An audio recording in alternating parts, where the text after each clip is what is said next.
Man, look at that turnaround from the bubble. You were a mess the last time you were on this show. Now you look fantastic. Amazing. And let's get right to it because big day today. The NBA officially released the first half of the schedule for the 2020-21 season. A few highlights for the Lakers. December 22nd, Brez. It's opening night against the Clippers.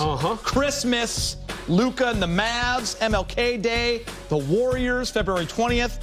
Finals rematch against the Miami Heat. So a breakdown of the Lakers' schedule. 37 games in the first half of the season. 19 at home, 18 on the road, 5 back-to-backs. That longest road trip of the first half, 7 games. That's going to be in late January. Longest homestand is 5. That's in February. Preseason games begin in just 7 days. Regular season, less than 3 weeks away. Head coach Frank Vogel is quite aware of how quick the turnaround has been. Our first big challenge of the year is trying to strike that balance the right way. We want to make sure that we're easing guys in that did not have a normal offseason. The guys that basically are returning from playing in the championship last year with our team. We don't want to overdo it early with those guys, but at the same time, the games are coming up very quickly. So we also don't want to ease in so much that we make them vulnerable for those games to injury. So we're going to have to on a day-to-day basis try to strike that balance, not overdo it early and make them vulnerable to injuries in camp, while still getting them ready so that they're not vulnerable when the games come around. The thing about the pandemic is most teams are not able to play the normal, month of pickup games, that everybody's used to coming into a camp. You get all the bumps and bruises and those things underway before camp even begins. And then the intensity level increases when camp begins. So without that, again, we're just going to have to keep a close eye on the ramp up, to getting these guys ready to play. We got to get them moving. With training camp intensity. We got to get them playing live basketball with training camp intensity, but we got to do it probably in small doses early and just try to build it up as we get closer to the regular season. Okay, as mentioned, under 3 weeks until the season starts. The Lakers will play 5 times in December, 4 at home to start the season. That's nice. The opener against the Clippers. Of course, Luka and the Mavericks on Christmas. Back-to-back, T-Wolves come into town, followed by Dame time and the Blazers on the 28th. They finish out 2020 on the road against the San Antonio Spurs, guys. And as Vogel mentioned, it's not going to be easy for the team. Not a lot of time, but everyone's kind of operating under the same guidelines. But for the Lakers, guys, they played until mid-October. So, Brez, Kyle, I'll ask you guys this. How does Frank Vogel and this team navigate first month or so with the guys who just got done playing and are tired and the new pieces that have to get integrated? Yeah, 2 words. Very carefully. I mean, no doubt he's going to kind of appeal to LeBron. LeBron, what do you want to do? How are you feeling? Are you feeling fresh? Do you need some time off? Do you want to play? Just reduce minutes. Same thing for AD. Look, Frank Vogel knows these guys went very, very deep into the playoffs. And I guess one good good piece of news from the schedule, right, 3 of the first 4 games, kind of tough. Clippers, Dallas, Portland, probably some playoff teams there. But then the next few weeks after that, it gets pretty breezy. 3 games against the Spurs. Chicago is in there. OKC. A couple games against Houston, whatever they're going to be. What's John Wall going to be doing? So the first week might be a little tough, but then some time to kind of slowly get these guys reacclimated to the NBA game. Remember, Kyle, last year's team was driven. They had had a lot of time off. The new pieces came in, instant chemistry, everyone on the same page. What's the challenge this year with finding that chemistry? Yeah, I mean, I think it's going to be tough because precisely what we're describing. You have that mix of guys who are going to need to be integrated slowly. And then you have some guys, some younger guys like Montrezl Harrell and Dennis Schroeder who, have had a little time to play pickup and train and do some of that months of off-season work that a lot of players do. I mean, some of these guys haven't even played pickup games. Markieff Morris the other day said, yeah, I think I picked a basketball up for the first time since the bubble last week. So the challenge is really going to be, can we get to a place in the next, 2-3 weeks until the opener on December 22nd, where the new guys and the guys who are returning are doing about the same amount of work and be able to play just as hard as each other. And Brez, let's take a look at the 7-game road trip. Is that formerly known as the Grammy trip? Grammy they used trip. To go on? That was always absolutely. a long one. Facing some of the best the East has to offer in the Bucks, the 76ers, and the Celtics, and the new-look Hawks. They'll see their good friend Rajon Rondo. It's never an easy trip, right? It's going to be different this time, obviously. Yeah, I've been on, 12 or 13 of these trips, and it's usually freezing cold. And it's tough to go in and out of these arenas, fans or no fans. It's really going to test them. You know, a lot of teams are kind of made or broken on trips like this. That's not the Lakers' case. We know they're going to make the playoffs, but maybe some seeding could be at stake right around that point. They're going to be among the top 2 in the West, or maybe kind of lagging off the lead at 4 or 5. Some really good games. Can't wait to see them play, in particular, against the Milwaukee Bucks. That's going to be awesome. And Kyle, I'm sure when you got the schedule back in the day, you would look immediately at the long road trips. What does that mean to you now and what your job is? Yeah, I mean, it's going to be tough. I mean, especially when you layer on everything going on with, state and local ordinances of quarantining and what's required. And in my case, as a beat writer, I would travel commercially in a normal year. And right now, if you travel commercially, then, if I got a positive test on the road, what are the options there? So that's definitely something. And I anticipate it's going to be a lot harder to travel in that way. But, there's some trips that might be picked out, maybe surgical more than doing a long run in the Grammy trip. So it'll be interesting to see how that develops and hopefully how much safer the world can become in the next 12 months. Well said. The schedule release was big news, but obviously the biggest news for the Lakers was AD signing for 5 more years. The Brow gets a max contract. Here's how the numbers break down. Starting this season, Davis will make $32.7 million. It goes up every year from there. A total of 5 years, $190 million, Brez. AD will have a player option for the 2024-25 season. That's at $43.2 million. That's pretty good. Davis spoke with the media on Friday and let it be known he was always coming back to the Lake Show. Yeah, it wasn't a matter of, was I coming back or not. I think it was just more so, figuring out, the contract length. It was more so just trying to figure out what's best for me and my family, trying to figure out, do I want to do a long-term deal, short-term.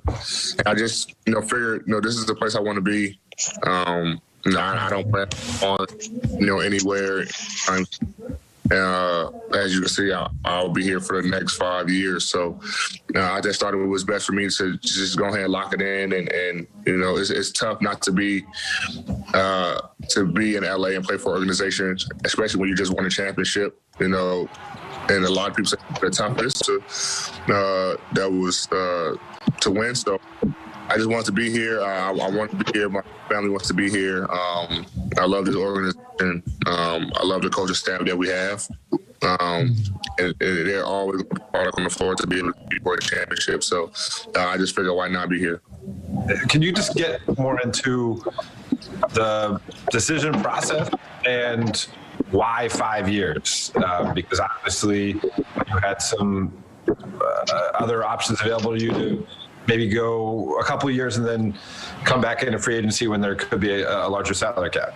Yeah, I thought about that, and that could have been a, 2-year, 3-year deal. But like I said before, I want to be here long term. It's a great organization. I just felt like that was the best option for me. And then, I have to think about also, the reality of things too. I do have a little history with injuries, and a 2-year deal, you kind of bet on yourself. Do I get to that? God forbid, knock on wood, something happens, things like that. So, you want to secure the most. I want to secure the most amount of years possible, and be here long term with this team. So I thought the 5-year deal was best for me in my situation. I just want to get your thoughts, your own personal goals for this upcoming season. It's really hard for me to kind of set goals like MVP, DPOY. I just kind of let that happen. I just like to let those things just fall into place. If I go out there play the way I'm supposed to, and up to my potential, then those things just happen. But a goal is to win another championship. I want to be the head of our defense.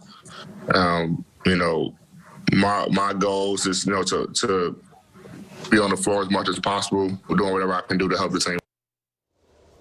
I got good news. AD believes in the team. Obviously, some insurance because of health and just being smart, like he alluded to, and he took that max contract for $190 million.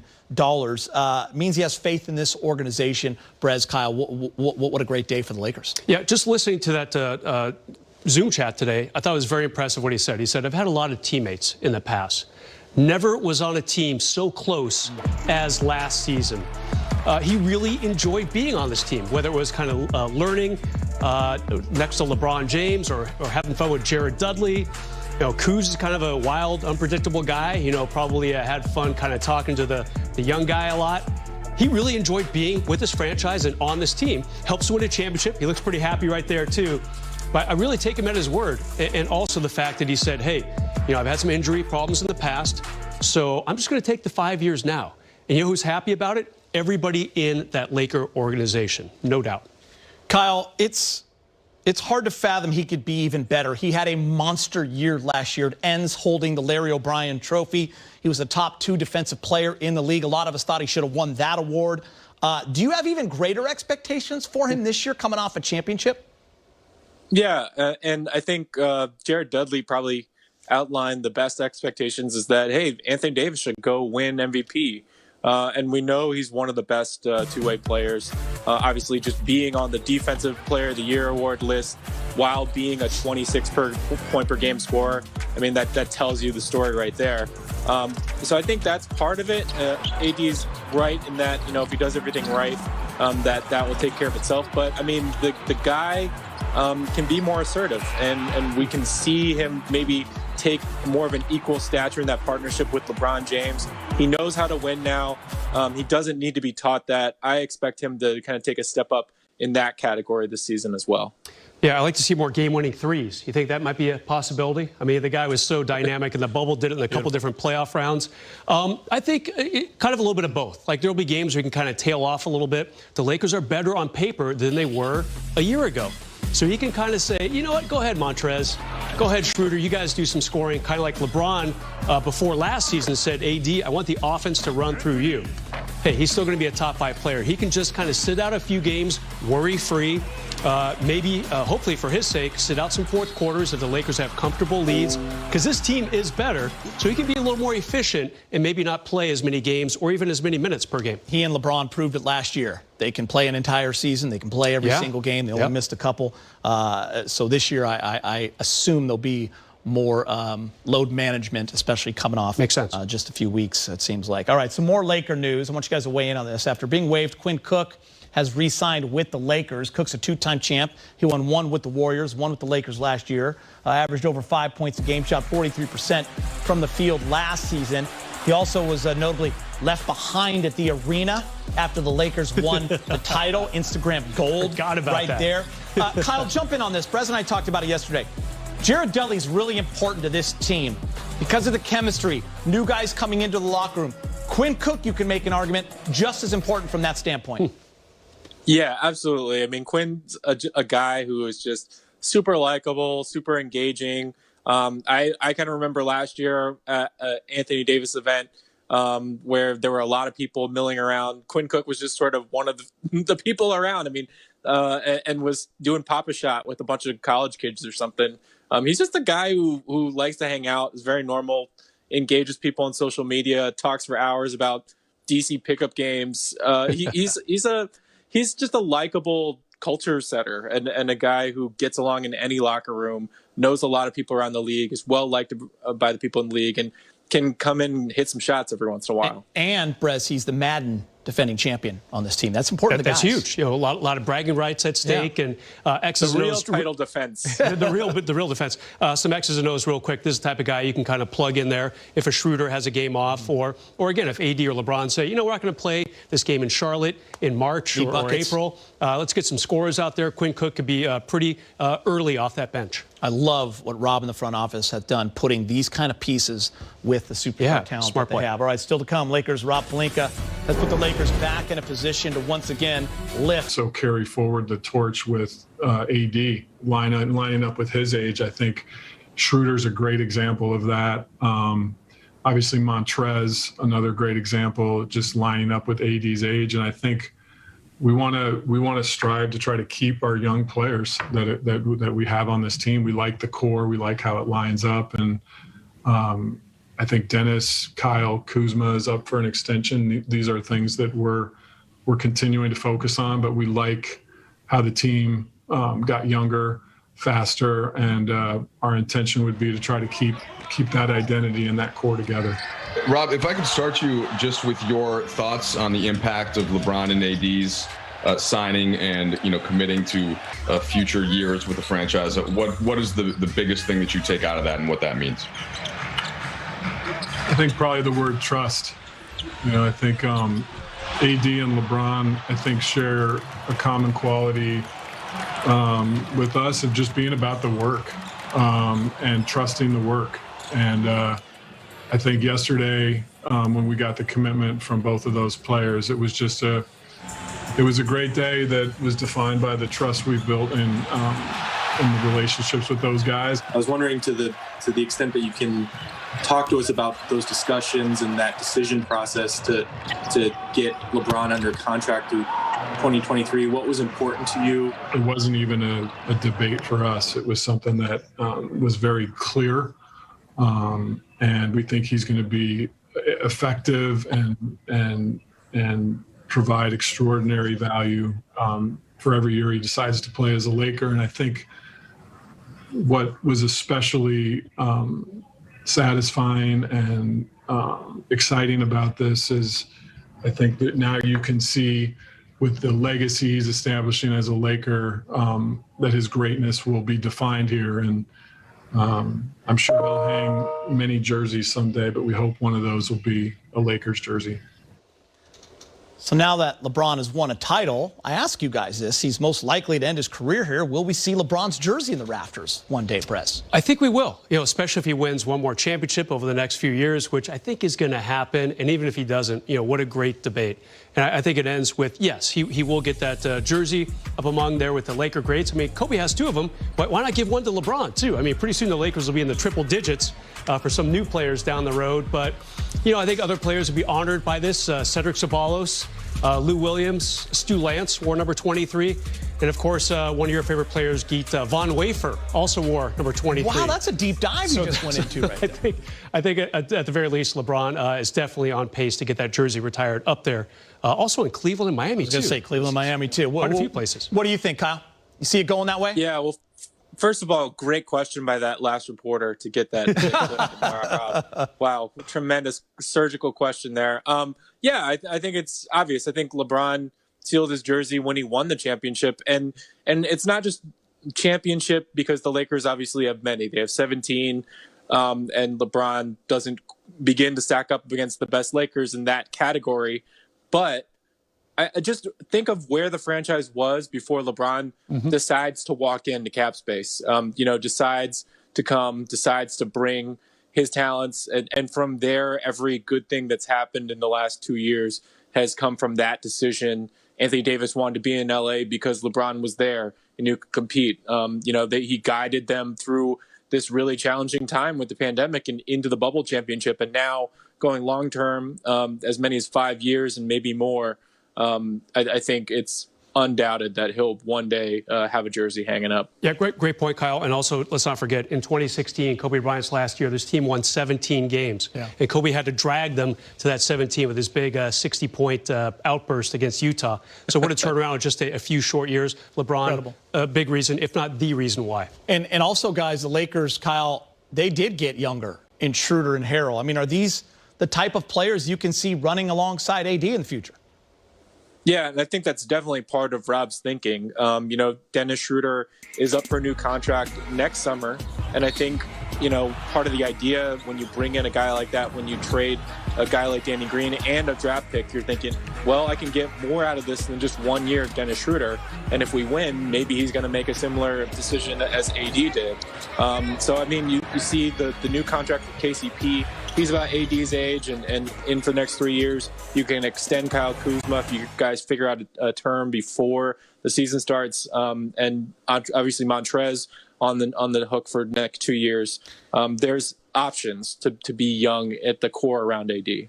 Prez, how important is it to put some youth around AD and LeBron so you're not only planning for the present and making a run, but you also got an eye on the future a little bit? Well, that was a great graphic. 10 guys under the age of 28 right now. Last year's team had 9 guys over 31 or over by the time the season ended. So you're getting a lot younger overnight.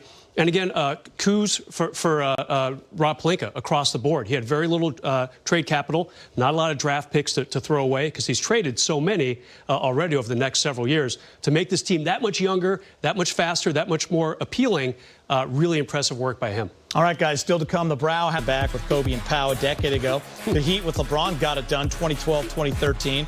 And the latest team to do it, the Warriors, back in 2017, 2018. The Brow got his first taste at a title, and the way he sees it, the Lakers have what it takes to get it done again. We're going to be great defensively this year, and that's what we lay our hats on. And I think that's what's going to help us, repeat, continue to be a defensive-minded team. And I think the guys that we brought in, their roles on teams have been, to lock down defensively and guard some of the best guys at their position. So coming here and being a part of a team who wants to play defense, I think is going to help our team tremendously. We're going to have to be even better. The first thing you have to understand about going into a repeat is that it's going to be harder than the year before. The bullseye is going to be bigger, and we played longer than everybody else, had a shorter offseason than everybody else. So the odds are stacked against us from that standpoint. And the identity of what and who we were last year has got to be repeated. If we're going to try to repeat as champions, we've got to have the defense mindset. That's going to be the first message of day one of camp. And, togetherness, sharing the basketball and selflessness. Those two things were pillars for us last year. And, that'll have to be the same for this year. As a champion, you're going to get everyone's best shot. Everyone's coming after you. You have a target on your back. So I think you're going to find that motivation. I think we have a bunch of new guys too who want that, who want to compete for a championship, who wants to win a championship. So I think we'll be fine in that sense. But it is hard to go out there, in a quick turnaround to compete at a high level and try to, reclaim the title again. But I think we have, the mindset, the coaching staff, the players to make sure that we're able to do so. The NBA season, it's quickly approaching. 37 games have been announced for the purple and gold to their quest to repeat. Time for some rank 'em. A little different now. You love this game. I do love this game. I used to like the touch screen, but we don't have that going on right now. So you guys are going to rank first half of the schedule, 3 games. Your top 3. Brez, we're going to go with number 3, games to watch. Give us your third. Yeah, I'm going to go a little bit into the first half of the schedule. I'm going to go at Denver in February. Kind of a nice little where are they now? Kind of a check-in point for the Lakers as we get close to the halfway point. Obviously, a pretty fun West Conference Finals. Denver lost a couple guys, picked up some guys. Lakers, dramatically different. And, Phil Jackson used to always say, you don't know much about your team until about 2 months into the regular season. That's going to be right around this point. Yeah. Almost like that 6-week mark, right? Yeah. You know who you are. Exactly. He always said that right around Christmas was a pretty good indicator of what you got. And Christmas comes in December, which is where we're starting the season pretty much. So I'll take this game in February against Denver. Good choice. What about for you, Kyle? Yeah, just as a spoiler, I'm not picking any games in the first 2 or 3 weeks for the Lakers. But the game that I think is going to be the first significant challenge is at Milwaukee on January 21st. The Bucks have done some retooling and did not get Bogdanovich. I think that would have really pushed them into the sphere that the Lakers are in right now. But that we'll see what Giannis wants to do and how motivated he is, and how much that team changes with Drew Holiday. And I'm really excited to see what that matchup of potential title favorites is like. Perez, number 2. Kyle's number 3 is my number 2. I also like this Bucks game. Remember the Lakers last year in Milwaukee? Not their best showing. LeBron had trouble shooting, and the Bucks ended up winning. Giannis was a three-point threat that night, too. There you go. Yeah, Giannis is actually hitting threes. A lot has changed in the world since then, but I want to see how the Lakers do against my preseason favorite to win the East. As Kyle said, the Bucks could have been a little bit more strong than they really are, but I do like that Drew Holiday pickup for sure. Huge for them. All right, Kyle Goon, number 2. Yeah, sliding over to maybe the other title favorite in the East, Miami Heat. They're coming to LA in February, I believe. Yeah, so that should be a good one. They've retooled a little bit, but obviously you just want to see what kind of growth you get out of young guys like Bam, out of Tyler Hero, and what Jimmy Butler's still bringing to the table. If you can find that finals energy for the regular season. Remember, they were, what, a 5th seed? Last year, right? Going into the bubble and caught fire. Yeah, it's going to be interesting to see how they come out. All right, Brez, your number 1 game to watch in the first half of the season. Well, I disagree with Kyle. I'm picking a game in the first 2 weeks. In fact, I'm going to take Lakers Clippers right off the bat. Oh, Brez, come on. Too soon? Too soon? I mean, hey, LeBron might have played all of 11 seconds in the preseason, but I want to see where these guys are. I want to see what he looks like. I want to see what AD looks like. How is Schroeder and Montrez in a Laker uniform? How are the Clippers? The last we saw them, there was yet another monumental collapse in the second round. How are they looking? Motivated, new coach? Yeah, a lot of new things for them, a lot of new things for the Lakers. One game, the first is 72, but I'm always excited to see them no matter what time of year they play. Why not make it opening night? Kyle Goon, number 1. Yeah, on just a more solemn note, this game really stuck out to me when I looked at the schedule. January 27th, the Lakers are going to the Philadelphia 76ers. Last year in Philadelphia, the game before Kobe Bryant died. Obviously, it's just such a unique spot because it's Kobe's hometown. And I'll just never forget just the tragedy of just feeling just a lot of contemplation about Kobe, his career, his place in NBA history, and then to lose him as we did. So, I think it's going to be obviously a solemn game, but hopefully a special game. Getting national TV play, and I think there will be something to look forward to out of that. Well done, guys. 6 great Classic and City Edition jerseys for the upcoming season. Look for the upcoming season here, paying homage to when the franchise made the move to LA in 1960. You like those, Brez, or Love what? It. Love them. Love the color scheme. I think it's going to be a really cool jersey, and off to the right start by getting Elgin. I wish I'd seen more of him play. You know, we grew up in the 70s, Geet, and 80s. Just didn't get a lot of Elgin time. More of Kareem and Magic connection there. But what a great start for introducing these jerseys. Kyle, you like the blue or the white? Personally, I don't love teams getting tremendously out of their color range, but I think the video was a little bit more endearing too. So I think overall, all things considered, I like the white a little more, but I don't love teams like, I mean, it's purple and gold. It's such a good combination. Like, why get too far out of it? But I mean, thanks for coming around, Debbie Downer. Get off my lawn while you're at it. All right, listen, Hoop Central Twitter account sent out a question asking fans to name an NBA player you think will take a giant leap this season. LeBron James responded with Kyle Kuzma. Listen, guys, Kuz hears the noise. There are expectations. We talk a lot about it on the show, especially with the young core all being traded away and him staying a Laker. This is a vote of confidence from LeBron. What's the significance of this, in your opinion, Brez? I think LeBron is looking ahead to the games where, you know, people might be sitting out for rest purposes, and he's saying Kuz is going to be that guy. He's going to get opportunities this year. Maybe last year was a bit of an adjustment for Kuz. He was no longer the most favored player by LeBron on the Lakers. Not a lot of long-distance connections, easy buckets for Kuz from LeBron. That went to AD for obvious reasons. Kuz, though, is going to get a little bit more chance to spread his wings, actually. I think there's going to be some times where LeBron sits out. Remember last year, back in January, game against OKC, a very good team. No LeBron, no AD, no problem. Kyle Kuzma scored 36 points. That might happen again, especially early in the season, those type of chances for Kuz. You know, Kyle, I feel like I spend a lot of time kind of defending Kuz because I think the expectations sometimes aren't realistic.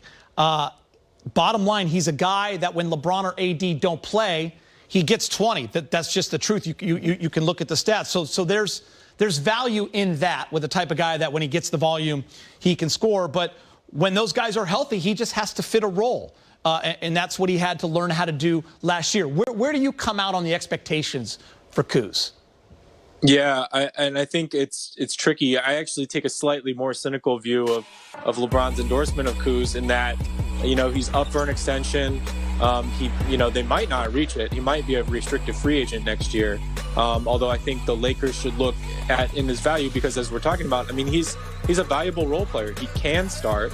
He can play a little defense. He can shoot a little bit, although he has to shoot better next year.